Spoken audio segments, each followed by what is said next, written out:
Hi, and welcome to The Expeditionist. I'm Ralph Iantosca. I consider myself a travel veteran, having been in the industry since 1990. I want to share some really great conversations with some of my travel partners who I just adore.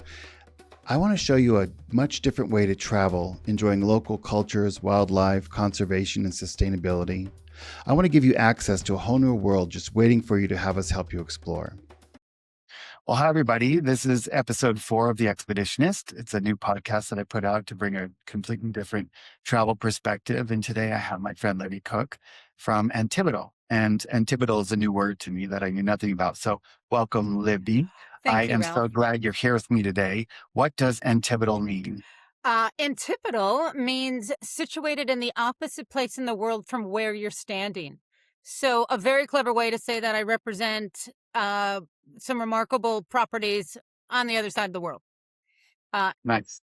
and so How I did you have a come up with portfolio that? where I represent these amazing, remarkable experiences. Nice. How did you come up with that word? My husband is English, and I knew that I was beginning to represent the luxury lodges of Australia, this amazing marketing collective of 20 properties. And I thought, well, within representation, it's not about me. I don't need to name my company my name. It's about the properties and what they deliver. And so my husband said, well, why don't you name it Antipodium or the Antipodes? I said, well, because I don't know what that means and I can't spell that. So I said, well, how about Antipodal? And then I realized that's what the Brits refer to the Australians. It's the other side of the world. And so there are these antipodal points around the globe. So it's a kind of a clever way to say that I represent the other side of the world, and knowing that I was launching with Australia. That's really fun. That's really interesting. I've had a little bit of experience with some of your properties around the world. And what I think is most important today is that I want to talk about these experiences that we can find ourselves lost in. So the first property that I want to talk about is in British Columbia. Uh, I had the privilege to go there a few years ago, and I was there only 4 nights, and I would sum that up by saying I was there 5 minutes. And I was just heartbroken to get on the float plane to leave. So I flew from Vancouver in a float plane out to Clayoquot Sound, and we landed and pulled into the dock in this little float plane. And there was this amazing staff that welcomed us into this camp that was under canvas, and a relay and chateau 5-star experience with this amazing food and wine activities. And when I was there, there hadn't been a lot of rain all summer, and so oh, this event hadn't run. And when I got there in September, there was fires and because of things that happened over the summer. So it was a really hard summer because of the rainfall, mm. especially in the rainforest. So they didn't have any. And when I was there, literally the day I got there, the salmon, you could see them all just waiting to go. There was not enough water Oh, to swim. And the next morning, it dumped rain and off they went. And I was isn't that blessed. Yeah, amazing? it was beautiful. And so I really loved being up there, and I loved the whole experience of flying in the float plane, getting into the fjords, going to a place that's so remote, and having this really cool, like ultra luxury experience in the wilderness. And then, out we go in the boat into the sound, and we go out into the ocean, and there's orca, and there's just all these amazing whales. And we went along the shore to see the bears feed. And here they are turning over rocks and cracking crabs. And Oh, like, where am I? This is such heaven. And my cell phone didn't work. And it was amazing because I could unplug for a little while. I mean, it worked at the lodge, but I really loved not having, I love being unplugged. And yeah, I just really thought it was very special. So that taught me like there's a whole nother world of these lodges around the world. And I started to explore your portfolio more. And I just thought I have to sit in every one of these lodges around the world. And I am such a lodge person from my childhood growing up in Alaska and Montana that a lodge to me is a really great place. And so maybe you could tell us a little bit about some of your favorite properties and some of these amazing lodges. happy to. Clayoquot Wilderness Lodge is truly remarkable in that it's British Columbia, 1 hour from Vancouver, a major international city, and yet you feel like you're you're in Alaska, you're in the deep wilderness. It's an amazing disconnect. And then with that temperate rainforest that you mentioned, it just fills your soul. There's this healing energy that Clayoquot delivers, and that's what a lot of the properties that I seem to be drawn to become sensory. They truly provide that immersion, that connection to the destination, to the place, to the people of the place, the makers, where you ultimately you feel it. And so it all started with Australia, with the luxury lodges. Again, what a wonderful, remarkable collective to introduce to North America, essentially. So what Um, would be some of those lodges? I mean, I've mhm. been to a couple of them there, but maybe you could talk Yeah, about some of them. probably familiar with Lizard Island, Longitude 131, Southern Ocean Lodge, which I think you've been to, Silky Oaks Lodge, Qualia, Sapphire, and then some of those that might be a little bit lesser known, South Salis, El Questro Homestead, Bulo River Station, Pretty Beach House, Spicer's Peak Lodge. Again, there's 20 of them. And essentially, it was very exciting back in 2010, the coming together of these independently owned properties that they were noticing in Australia. The landscape was changing. There was this emergence of these kind of remarkable lodges, but outside the traditional urban centers. So had you been to, if you'd ever been to Australia prior to 2010, you probably went to Sydney, Melbourne, and Cairns, or Well, Sydney, or 2005, I was at longitude 131. I was Sydney Rock and Reef. That's another that Yeah, the and triangle there. I actually drove. So Whoa! I flew to Brisbane on the first Qantas nonstop that they Wow. offered. And then we spent time um it was very GC, very Gold Coast. Uh I was a little slow for me, honestly. I thought I was in like Florida. It was kind of boring. But because I'm just not that kind of a person. But I mean, today it's a completely different place. So I then flew to Ayers Rock, and then I'm not no, I'm sorry, Alice Springs. Alice Springs, yeah, and then I Alice. drove through and we camped in Kings Canyon, Wow. and yeah, I'd never done that. It was amazing, and then, we drove to Uluru and we stayed at longitude 131, Okay. and, that was mind-blowing. I mean, it was just mind-blowing. I didn't know glamping existed like that. The luxury lodges of Australia have an amazing, almost vernacular, with the exclusive access that these lodges provide you, where if it weren't for that lodge, you might not have had that opportunity to experience that regional part of Australia.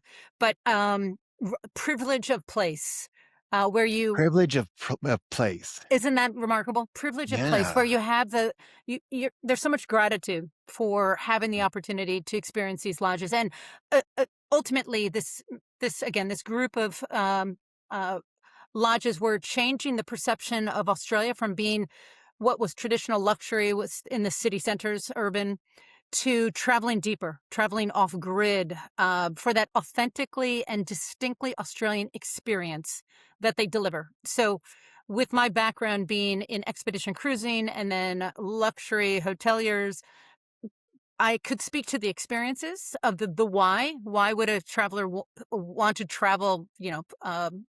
remote. Remote. What is it that what will they do when they get there? Mm, Ultimately, it's more than a place to stay. It's always about what is that experiential offering, and so that's what I lead with across my entire portfolio. beautiful. With leading with the experiences Well, because it. there was a connection that we made. I didn't expect the outback. Um, I didn't expect to feel what I felt when I got there. Mm, And I know this sounds very woo woo, but I felt Mother Earth. I connected. it That soil, there was an energy there at Ayers yeah. Rock that when I went over to the big resort, I forget what it's called now off the top of my It, head, but it's called Ayers Rock Resort. well, there's, 40 motor coaches and I don't know. You couldn't connect with that. And I thought, wow, I'm so glad I never stayed here.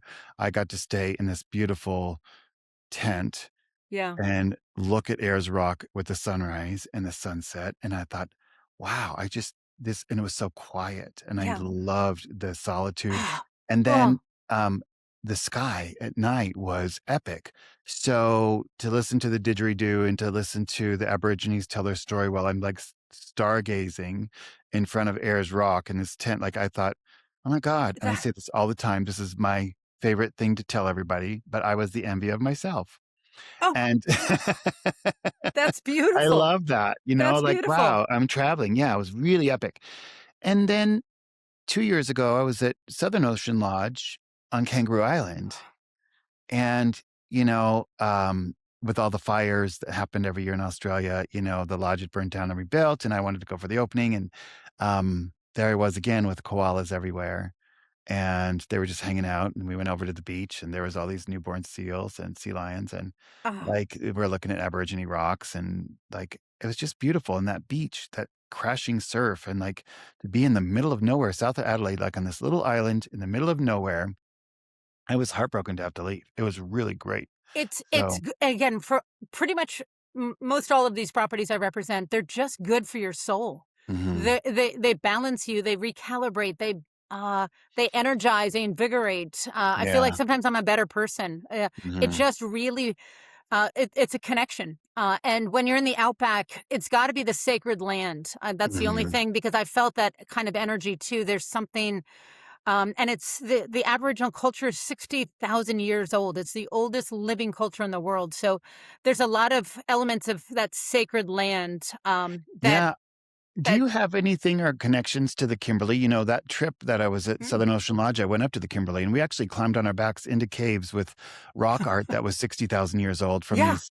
Yeah, it was stunning. It right. was really impressive. Like, I couldn't imagine. And I was actually, I don't wanna say paralyzed, but just, I didn't talk for a really long time. Yeah. Well, I mean, I have a culture you're that's older than religion, and yeah, yeah. it kind of overwhelms your senses. Mhm. Yes, up in the Kimberley region, we have a number of properties. El Questro Homestead, What's Bula that? River. It sits overlooking the Chamberlain Gorge. Just 14 rooms. It's sits in 700,000 acres of a protected wilderness area. You're walking to hot springs, waterfalls, river cruising, croc spotting, big baobab trees, very quintessential Beautiful. Kimberley kind of landscape. Mhm. And then we have the Bula River Lodge, which is undergoing a major renovation. That's in the eastern Kimberley. True North is our expedition kind of wilderness ship that actually operates I for saw it almost when I was there. yeah, about 5 months out of the year, it has a helicopter. In fact, there's the True North 1 and the True North 2. So, Okay, so I s need to go back and take people with me and go do that. That was so cool to oh, see that. it's amazing, and like you said, you can, venture inland, whether it's by helicopter or on foot, and view this rock art, which is, as you said, 60,000 years old. I really wanted to touch it, I gotta tell you, even though I didn't. Like, I wanted to touch it so bad. You should, I'm also, hopefully one day we'll get to Arnhem Land, and that's outside of Darwin. That's up kinda east of Darwin. In the It's a whole Kakadu? no, Kakadu is gonna be a little bit further south, in that Mm, same general area of the Northern mhm. Territory. But it's requires a special permit. It's indigenous land, Cool. and it is not a reservation, it's a community, but you it's protected and you can't just kinda rock up. So Wow. it's the most authentic. And each of the properties throughout Australia within these luxury lodges, it's all about again that the experiences they deliver, but each one of them speaks to an indigenous connection. Now, it could be a hands-on, maybe foraging for bush tucker, like at Silky Oaks, where you're looking for how they're the seeds and the green ants that taste like lime. Or it could be an Aboriginal painting class. Look at my little artwork I How made. cool are you? I know, You I look did like a that. Qantas tail. I know. Well, I might have copied it from the gentleman who was leading the painting class, but it was the dot painting. And just so people know, like, Silky Oaks, the Yeah. location and what that's like, that's outside of Port Douglas. Hmm. So that's up in tropical North Queensland, about an hour and 15 minutes north of Cairns, about 10, 15 minutes from Port Douglas. Oldest living rainforest in the world, 180 million years old, and I that's wanna feel that, like, what does it's it feel like to oh, stand in 100 it's and like Clayoquot, it's healing energy. It's that same It's a series of 40 former tree house, but now suites and retreats. So Mm. you're up on the banks overlooking the Mossman Gorge. So that's birds and the river flowing, and so that amazing kind of healing energy. Again, I keep mentioning that, but it is a rainforest, and so a lot of walks nearby. 5-10 minutes away is the Mossman Gorge, where there's an opportunity to have kind of an indigenous experience, to go again foraging for bush tucker with the local Gugu Yalanji, um, Say that and again. Say it 3 yeah, times. Gugu Yalanji. What's funny is it's spelled Ku, but it's spelled Gugu, Yeah. or it's pronounced Gugu. So Gugu Yalanji. But you can go foraging. You can go mud crabbing. Um, Ooh, and it's just living off the land. And as they yeah. say, this is our grocery store, this is our pharmacy. So the medicinal uses of the plants, it's absolutely fascinating. And the traditions that the Gugu Yalanji live by, very different than the other Aboriginal cultures in the outback, or in other parts of up in the Northern Territory. So absolutely fascinating. When I was at longitude 131, and we were, you mentioned the stargazing in the night sky, and the only thing I can remember is the depth of the stars. I've never seen so many stars, although I did see them out on the West Coast. So many of these lodges are so remote, and so Yeah. I always say it's like inside a snow globe, where it's like the horizon up and over to the horizon. It's all night. It's It's all star. forever. It's all Well, stars. we have so much light pollution, right? Like, I mean, all these cities, there's so much light pollution. I lived Uh, in Dallas for 27 years and, I missed the sky. And when I travel, I pay attention to it because it was like, I don't get to have it, right? Like, I yeah, mean, yeah, it's really important. And for and people that get to have the sky, that's beautiful. what I learned at longitude at Uluru, which we now call, that's the Aboriginal name for Ayers Rock. So Say it again.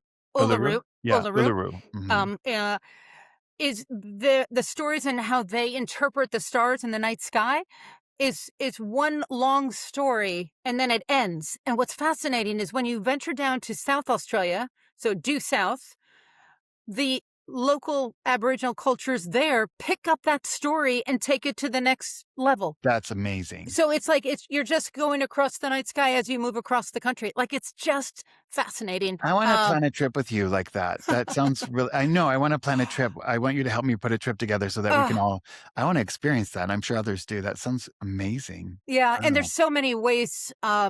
Again, these lodges provide this amazing deep immersion.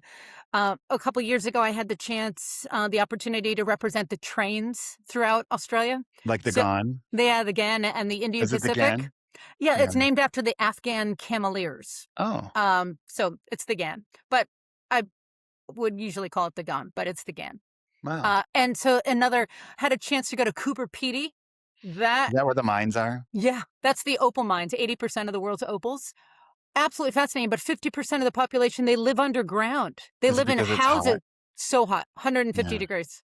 But so they're digging out, literally they live underground. And we went into these houses, and it's absence of light, absence of sound. It's kind of jarring. And when they just need a nightstand, they just dig it out of the wall. Wow. It's literally like a cave. Anyways, absolutely fascinating. There's a underground cathedral, underground hotel, opal mines, of course. It's where they filmed Mad Max, that whole landscape, that kind of, Cool. yeah, that. So That's the Australia, 80s, baby. yeah, it is. Yeah, Australia, the diversity of Australia it's absolutely beautiful. And you've already ventured kind of beyond that, kind of the East Coast, which is very much, your gateway. So, Great Barrier Reef, down maybe Brisbane. Like you said, it's a little bit of like a Florida. I like to go a little bit deeper. So just outside of Brisbane, up in the mountains is Spicer's Peak Lodge, What's which that is like? it's on top. On top of the second tallest mountain in Queensland. So you're up on the Mm, scenic rim. So as far as you can see, just mountains all around you, but you're up on top. And beautiful wildlife, like 7 different species of kangaroos and wallabies and wombats. They're koala so 4-wheel drives and hikes, great culinary, really small accommodation. but just 90 minutes outside of Brisbane. So really outside of a lot of the big urban centers, you can find that wonderful kind of Nice. maybe it's You a can wilderness combine escape. both. It could be Yeah. culinary. We've got a couple culinary destinations with the lodges, wine regions, um, and where there's kind of a wonderful opportunity to meet with, again, the winemakers, maybe the artisans in the community. So it's again how these lodges infuse that destination into the guest experience, if that makes sense. Yeah, Uh, I always, get frustrated with the American travelers who don't wanna spend time, and I feel like you've made all this money to go. yeah, Why didn't you make the time? Why are you trying to rush this? You're gonna come it's home to chaos and come home to a mess, so, uh, like, those extra couple of days at these places, God, it's heaven. I just love it's. it, you know? I think we all run our whole lives are just fast paced. Our attention deficit disorders, like everything is just at a clip. And it takes it takes some time, as you know, as you come off those big long flights, just to settle into Mhm. whatever that pace is. The Aussies and Kiwis, they like to call the Americans time poor. They are. uh, we are. The Canadians do a much better job than we do. They do take these 5-week holidays, Yeah. Love and that. so do the English. Yeah. But 3 nights is really a beautiful, I think, a pace, allowing for the time to explore those destinations, to get Mhm. enjoy those experiences, but also enjoy the lodge amenities. The most inviting culinary experiences, this gracious hospitality extended, as you said, the quiet moments to sit and maybe connect with yourself. And feel it. Well, yeah, and feel it. And of course, there's always a beautiful. So, wellness, well-being is always sort of in the news, and that can take shape in many ways. And for me, it's probably wilderness, getting outside, and that is just as healing for me as maybe more of like the more traditional massage and the relaxing. I can feel my body literally just quiet down, settle when I'm outside. You So know what I love is when I was in Australia the last time, I mean, I shut my eyes and, when I opened, it was tomorrow. Like, I've never slept like that until I went to Australia when I was traveling. There was just wow. something. Yeah, it was really a good energy. I loved it with all my heart. It wasn't waking up in the middle of the night because the time change, or it was just, oh my god, I woke up and I'm like, "I'm still here. Wow." It was just great. I loved And it, loved it. W that's what ab Oh, go ahead. no, that's a good thing when you wake up and you're kind of cherishing whatever every moment. What about, like, the Lindis Lodge or the lodges over in New Hmm. Zealand, like, everyone usually likes to combine Australia and New Zealand, and they like to do 14 days and run, run, run, run, run, and I just feel like it's not the way to go. I think they're 2 separate trips, in my opinion, but then, with people's resources and the length of the flight, Right.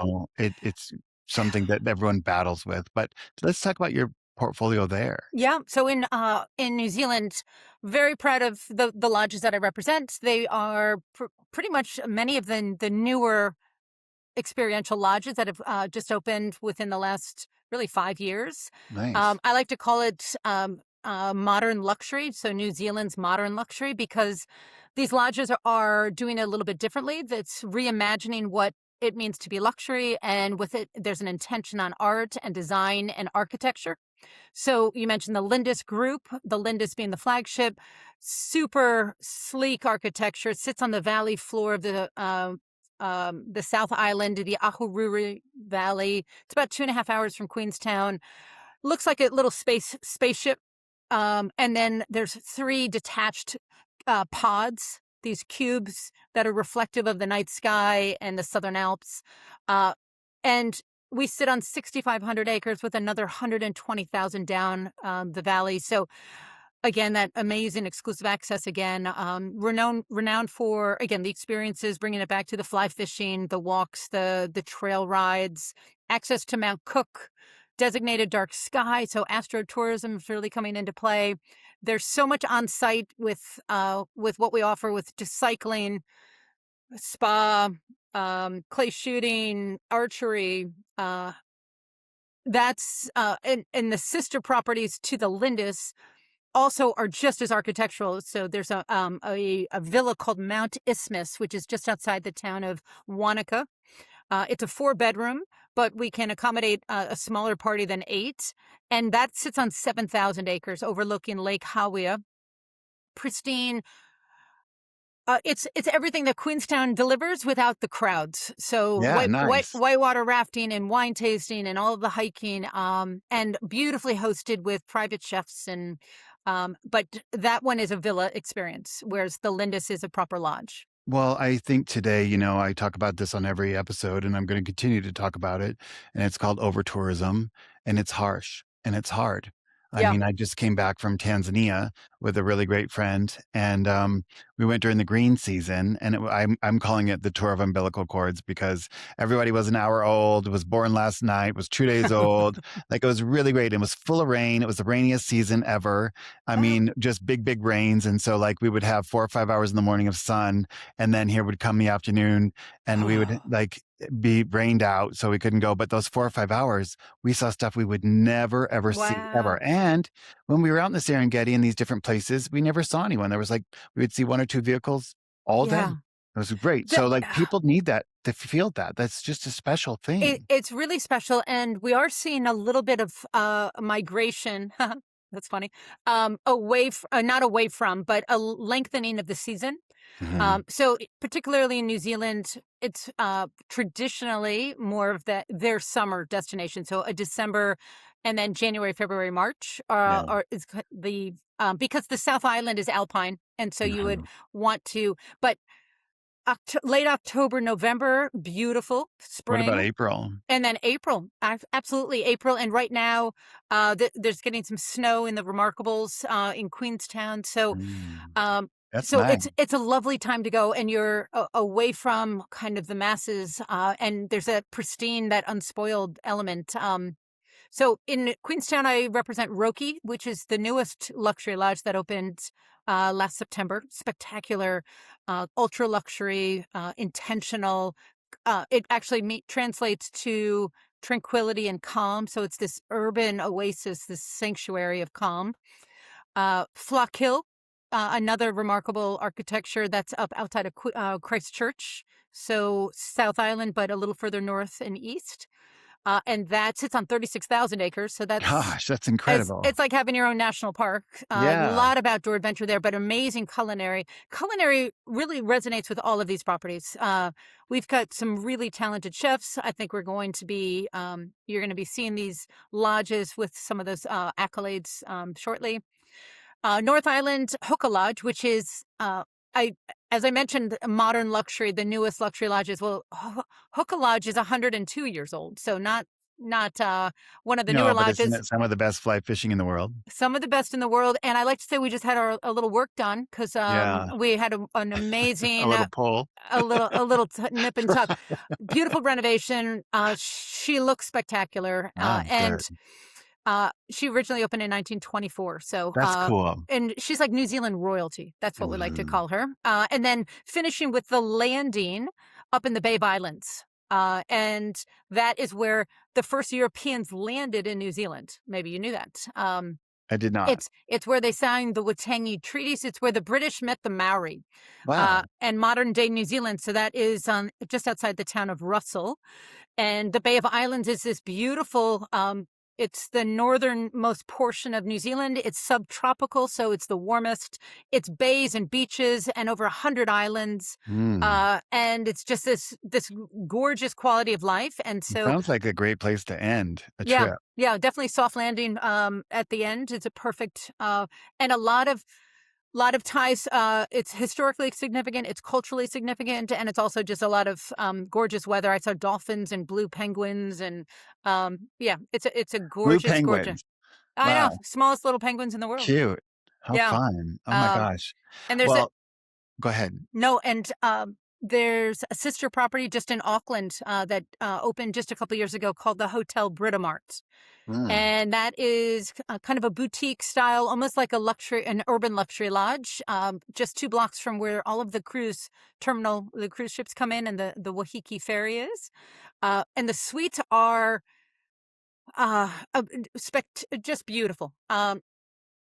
beautifully hosted, personalized. You have your own personal host, spacious. We just have the 5 suites, and so I would highly recommend those suites at the Hotel Britomart, the landing suites. If you have that discerning luxury traveler, instead of maybe the Park Hyatt or some of the other the bigger brands, because Right. you're coming to New Zealand for that connection to the people of the place, and the Hotel Britomart and the landing are Maori owned. So it's a wonderful story they tell. Oh, wow. So back to penguins. Penguins, okay. Let's go back to penguins. So I have had the privilege of going to Antarctica 5 times, and I can't stop looking at it. And I can't be. I'm going again in February. I'm not going to tell with who or what I'm doing, but I'm going back in Oh, February, crossing the Great Circle again.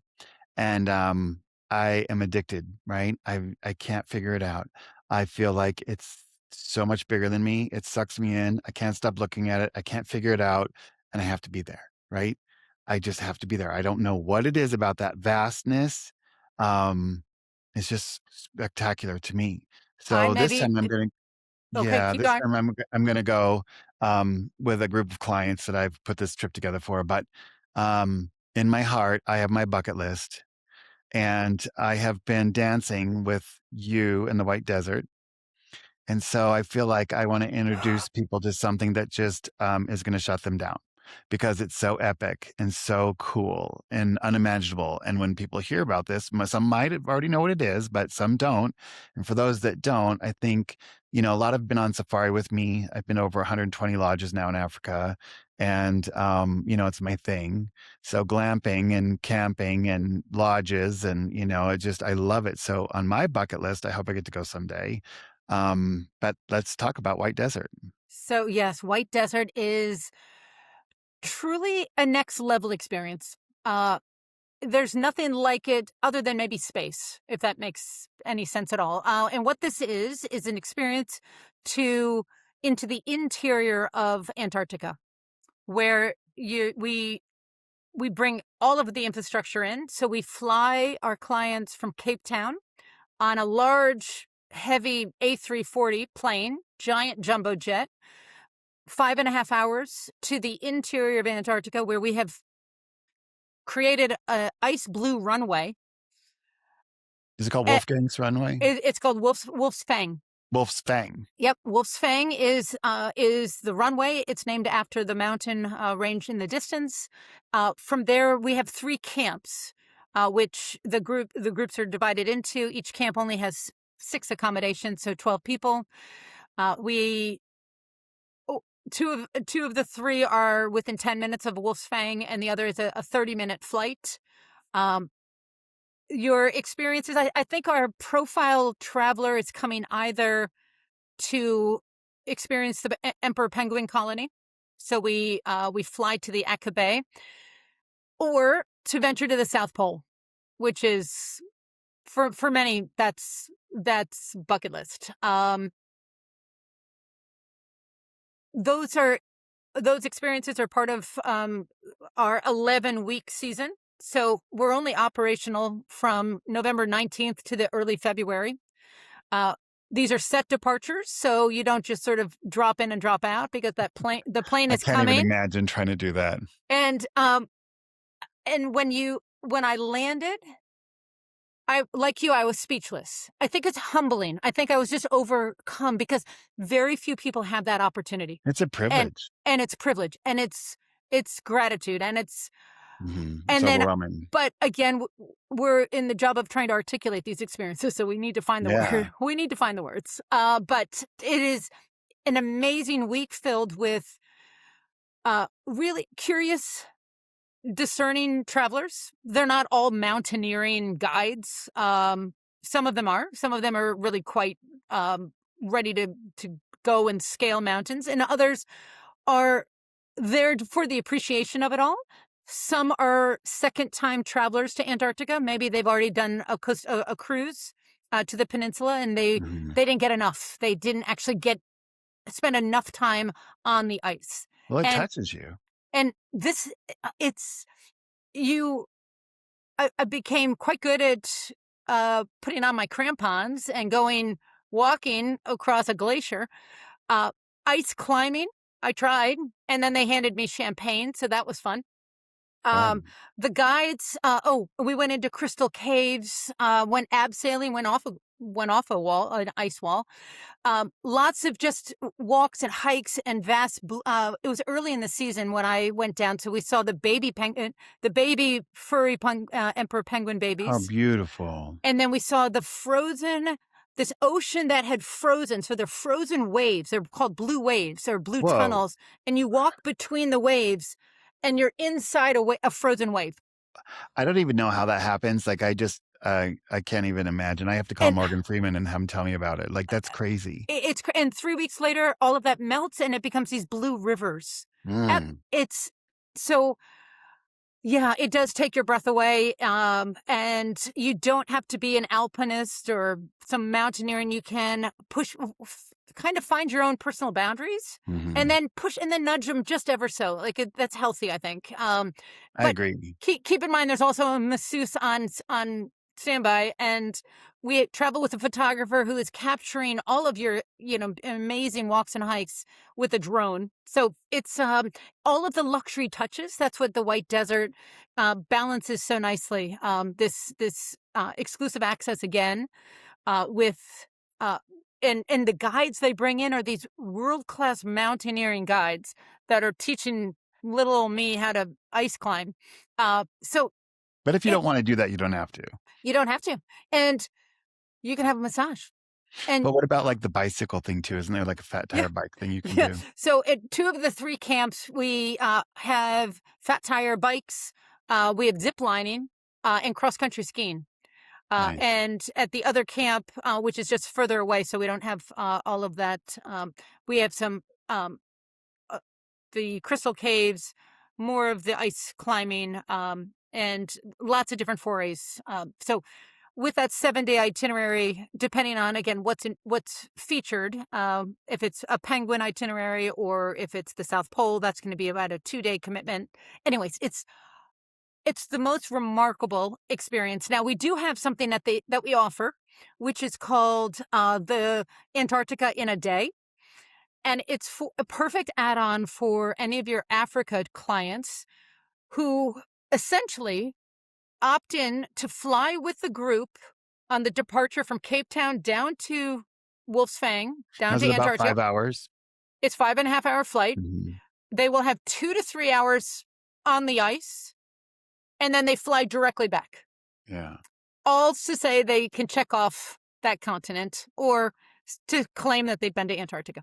I'm not a Uh, fan of that, but I know some people are. I know people wanna just have a "I was there, I touched it. Let's keep going." They collect I know. countries and they I yeah, I'm more of one that wants to I mean, if I touched it and I knew I could do all that and I didn't do it, I would be so mad at myself. Right, right. Yeah. But Well, everybody's different, you know? we didn't think that we've been operating it for a couple years, and we think, all right, well, maybe we'll just give that, but it It's gets a always lot. sold out. It gets a lot of uptake. Yeah. So that's the White Desert experience, kind of Wow. providing an amazing itinerary, definitely off grid, deeper, immersive, all of the Wow. fine touch points, all of those amenities taken care of, hot showers and Yeah. gorgeous, really Just comfortable. beautiful culinary with like I said, cocktails, champagne. But also you It's have experienced people, so when the weather changes or something doesn't go right, they know they can anticipate the oh unexpected and take care of the people. yeah, we definitely ask for kind of a spirit of adventure and flexibility. So Oh, you have to. let our team take drive the itinerary. So we require the guests to actually be in Cape Town 2 to 3 days before the departure for a safety briefing and to run through and to allow for that window of that optimum time to fly might move. So you might leave the day before then. So we require everyone to be in Cape Town 2 to 3 days before, and then again 2 days after. That's great. Uh, I love that. so the company White Desert is celebrating its 20th anniversary. We've just finished the 20th season, which is remarkable. They, t- on the ice, we have 2 other aircraft, in addition to that big, heavy jet I mentioned, that operate to the South Pole and to the penguin colony. We have a Twin Otter, and then we have a DC-3, a Basler. That Basler is so, I'm going to say badass. Like, I love aviation and I'm an av geek. So Okay. as a child, like living in Anchorage, my father used to take me to the airport. And, at the time, it's the same as now, USSR was a no-fly zone. You Oh couldn't my fly gosh, over it. yeah. So all the planes flew the polar route. So if you're going from London to Hong Kong, you stop in Anchorage. If you're going from Seoul to Paris, you stop in Anchorage or vice versa. So like I would always see the stairs go and the people come off the plane. And I was so fascinated with all these big airlines from all over the world. And I just thought, wow, that's amazing. And so, like with travel, it got me into travel, and the history of travel with the airlines flying the DC-3s back in the after World War II, Yeah, and yeah, and to have that completely built brand new and yeah. travel on something that's new but a replica. I love because now Yeah, it's safe, like yes. it's not going to go down. You know. So, yep, so that DC-3, when it was coming, down from Canada, flying the length of the Americas, flying over Mhm. some amazing terrain in Yeah, South America, like we really thought, low. oh, well, we call it low and slow. We fly low. Yeah, Now it's completely retrofitted, back in 2004, all Gorton, beautifully appointed, special headphones where you can speak to your partner, you can listen to a lecture, preloaded iPads, like it's beautiful blown out.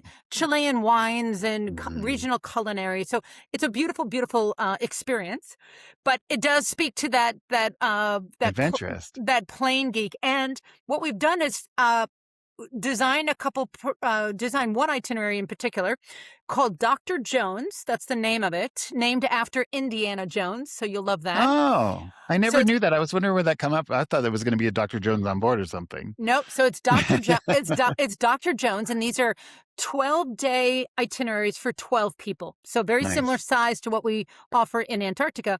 Uh, at the moment, we're featuring a Peru to Patagonia, and then the reverse, Patagonia north to Peru.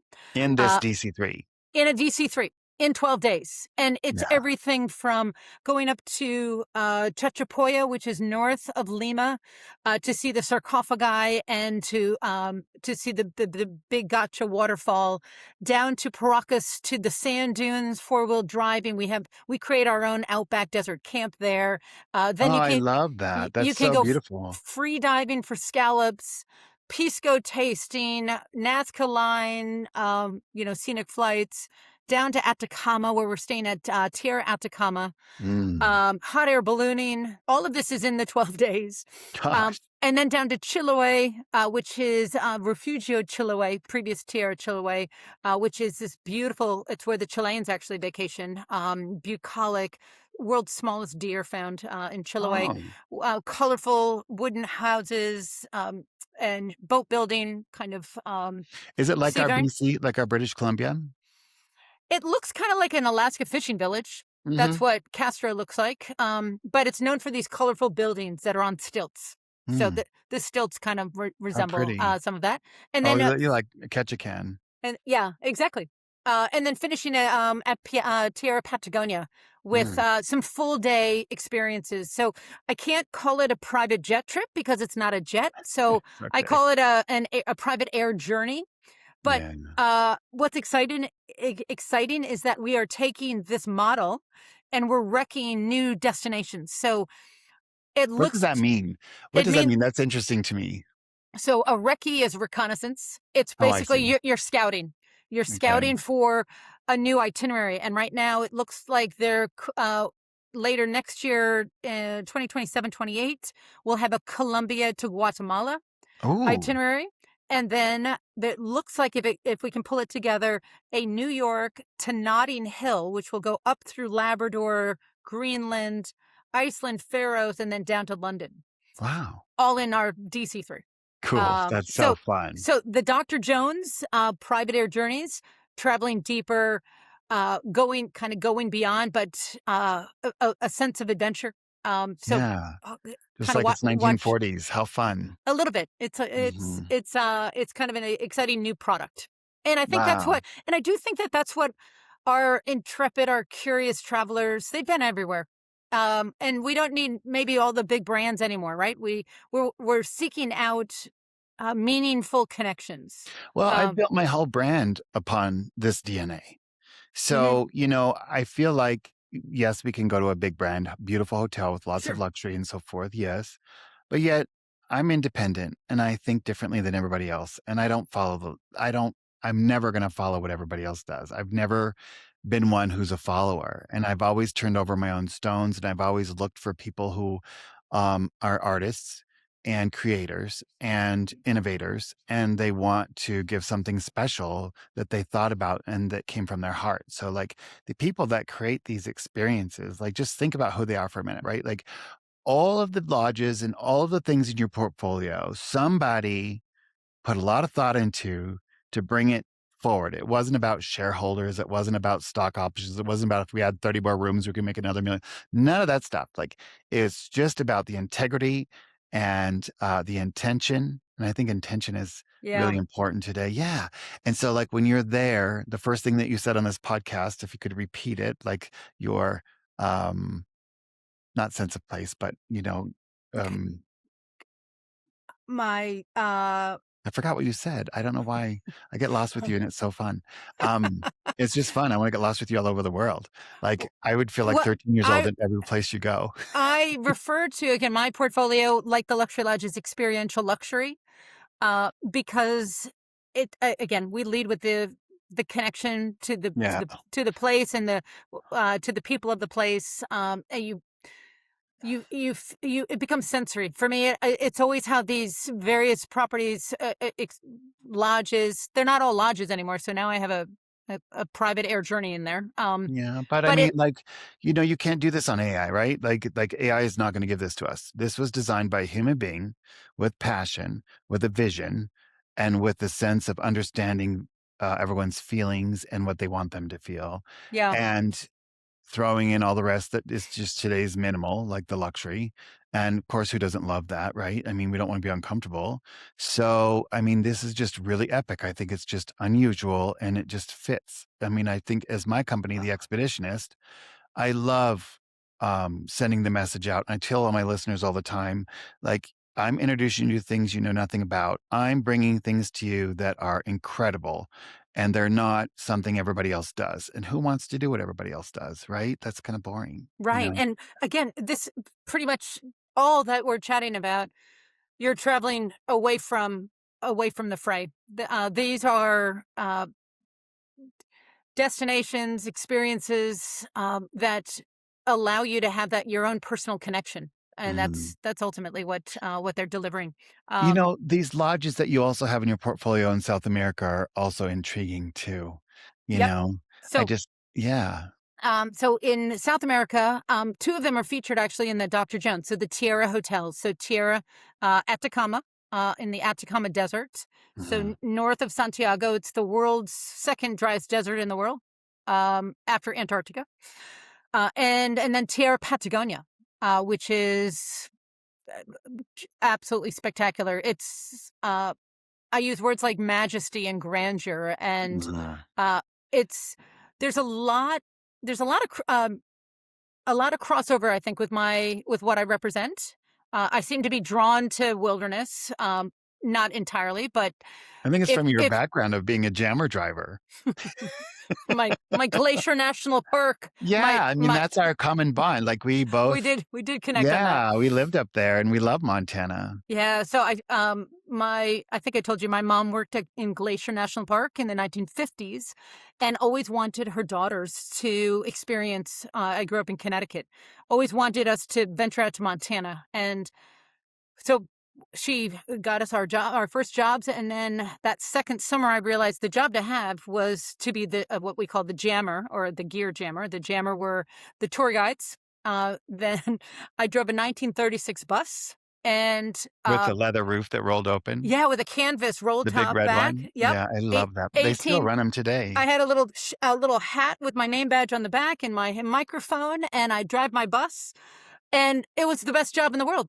My Did you job was take all the tourists to get wet in the weeping wall? 100%. Yeah. Yeah. And I would probably make up stories on what some Native American story. That we probably shouldn't have said that. It's okay. Nonetheless, it opened me up to the mountains. Mhm. And from there, that's actually many of my friends were headed up to Denali, and I said, "Well, I'd like to go there, but maybe I don't want to drive a bus any longer." And that's where I found, at the time, Special Expeditions, which became Lindblad Special and Lindblad Expeditions. So Yeah. I worked on the ships up in Alaska to start after my jammer days. So I did, yes, the mountains seem to be calling me, uh, and a lot of my portfolio translates. So if you love Patagonia, you really should have a look at that South Island in New Zealand or Yeah. Tasmania. Yeah. I There's think you've really curated the most interesting portfolio in the world. Like, I really just I'm so jealous. I love all these places, and it's like you can't move on from one to the next, and that to me is success when you build a brand and you build a business. Like, these people are gonna walk in and they're gonna just be blown over, yeah. and they're gonna Yeah, I love that. I can't wait to go to have there I have a long list of your places I have to go. I wanna work on the Kimberley with you, though. The Kimberley is spectacular. Wow, Western Australia, WA, Mhm. also worth. You need a bit of a commitment of time because it's so vast. It's about the size of 3 Texas, something like Uh-huh. that. Huge. But South Sallis out on the west coast is spectacular. There are places within Australia that are on my list that I don't have a luxury lodge at. But there's so much to experience. So keeps us So, dreaming, right?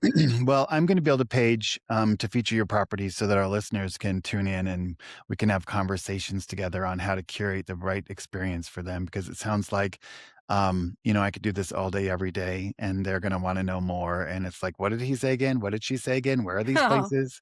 I feel like that, and I wanted everyone to be introduced to these new things, and it's something that I think is needed today. I mean, like um, marketing is something that I think either makes or breaks something, and if you market something that's mediocre, but you market it well, everybody wants it, and I don't like that. That always bothers me that it's the hype on the social or, instead of just the real deal. So I think yeah. what my 36 years of doing this in the industry has taught me after 91 countries is that I know what I'm doing, and I know what's Yeah. real, and I know what's good, and I'm candid, and I'm fierce, and I'm not afraid to just be completely candid on someone's dime. Like, you can't I don't know.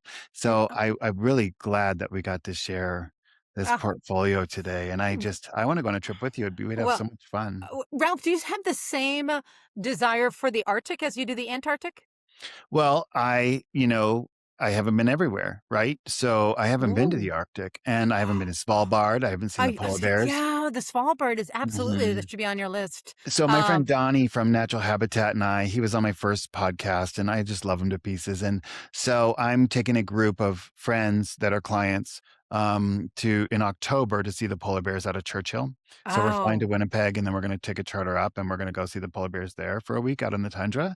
And amazing. yeah, but I still want to go to the Arctic. It's something I want to do. I want to see the light. I think what interests me Yeah. is like I want to be at 2 in the morning where it's full blast. Like I And don't know why I want to do that, but I just do. and then to see walrus, and it's a whole different, whatever apex predators up there than what you have I down also wanna south. see the narwhals, like, I have never Yeah, seen a narwhal, me neither. and I always feel like they're the unicorn whale, And I'd like to see and belugas. yeah, me too. I haven't seen the Yeah, beluga. I think we could do that up someday. in Arctic Canada. Will Sure. you do that with me?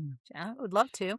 Um, but in the meantime, I have a property in Arctic Finland. That's the only one we didn't touch on. Which are some What? private I didn't villas. even know about that. I That's appreciate you okay. sharing that. What is No, it? no, it's up on the Arctic Circle, in Rovaniemi or just outside. It's called Aktala, and it's about 1,800 acres. Only 5 villas, so very private, very personal. We have a one-bedroom glass igloo all the way up to a 10-bedroom lodge. But all of our experiences and activities are on site. So we have our own reindeer. We have we have huskies. Well, we probably wouldn't come if you didn't have that. Well, if you're gonna feed the reindeer, No, that's wonderful. we have ice swimming, the cold plunging, and then to the sauna. 5 different types of sauna. Well, the Finns love the sauna. Oh, they love that. Yeah. We have snowmobiles and Can-Ams and rally cars that you can go like drift on the Oh, how ice. fun. It's like this outdoor, amazing fun. How far is the flight up there from Helsinki? From Helsinki, it was just about 2 hours, 2.5 Oh, hours. that's easy. Not too bad. And surprisingly, it's where Santa comes from. So in early December, the flights were full and the airlift is at its optimum because it's also the Northern Lights season. Mhm. But when I left, I saw flights from Rovaniemi flying to Reykjavik, Istanbul, Milan, Charles de Gaulle, Heathrow. All over, I'm like, yeah. all into a little Rovaniemi. But right now we're transitioning to the midnight sun. So we're going from the Northern Lights to the midnight sun. So 24 hours of daylight in a couple weeks. And so a whole different series of outdoor adventure. Still amazing fat biking, horseback riding, hikes, walks, What about kids? cold plunging. Great for kids. I would love to bring my kids back. Yeah. Really good, fantastic, all ages. Nice. I love that. So it's good for multi-generational family too. And Yeah. because you can actually add on 3 nights up at Octola if you're in Europe and give them a little bit of wilderness at the end, or combine Octola with Oslo or Helsinki, and make that the wilderness portion of the Nordic itinerary. Can I combine it in the summer with Svalbard? Yes, kind of cleverly. We'll have to take a look at flights to Rovaniemi from Svalbard. You might have to get back to Oslo. I don't know if you can fly to Tromsø and then over. We'll have to look at that. Oh, well, I loved having you on this podcast today, and I am so excited. I mean, you have very few friends in this business that just fire you up after you hang up the phone with them or you get to connect with them, and you've always been one of those people. And I just have always just had such an appreciation for what you've done to build this incredible portfolio, and I love getting to work together. So thank well, you. Ralph, thank you for the invite. Thanks for letting me be part of your podcast. Congratulations on all your success. Thank you. And it Yeah, really it's nice is. to be here in Colorado. I just love living here. Leaving Texas was a little hard, but I'm not looking back, and I love living here. Yeah. Yeah, you're exactly where you need to be. Yeah, absolutely. Well, thanks, right. Libby. What a pleasure. Thank you so much. Thank you for listening, and I hope you learned a lot. If adventure calls you, don't hesitate to reach out to the expeditionist. I can't wait to explore with you. Your adventure awaits.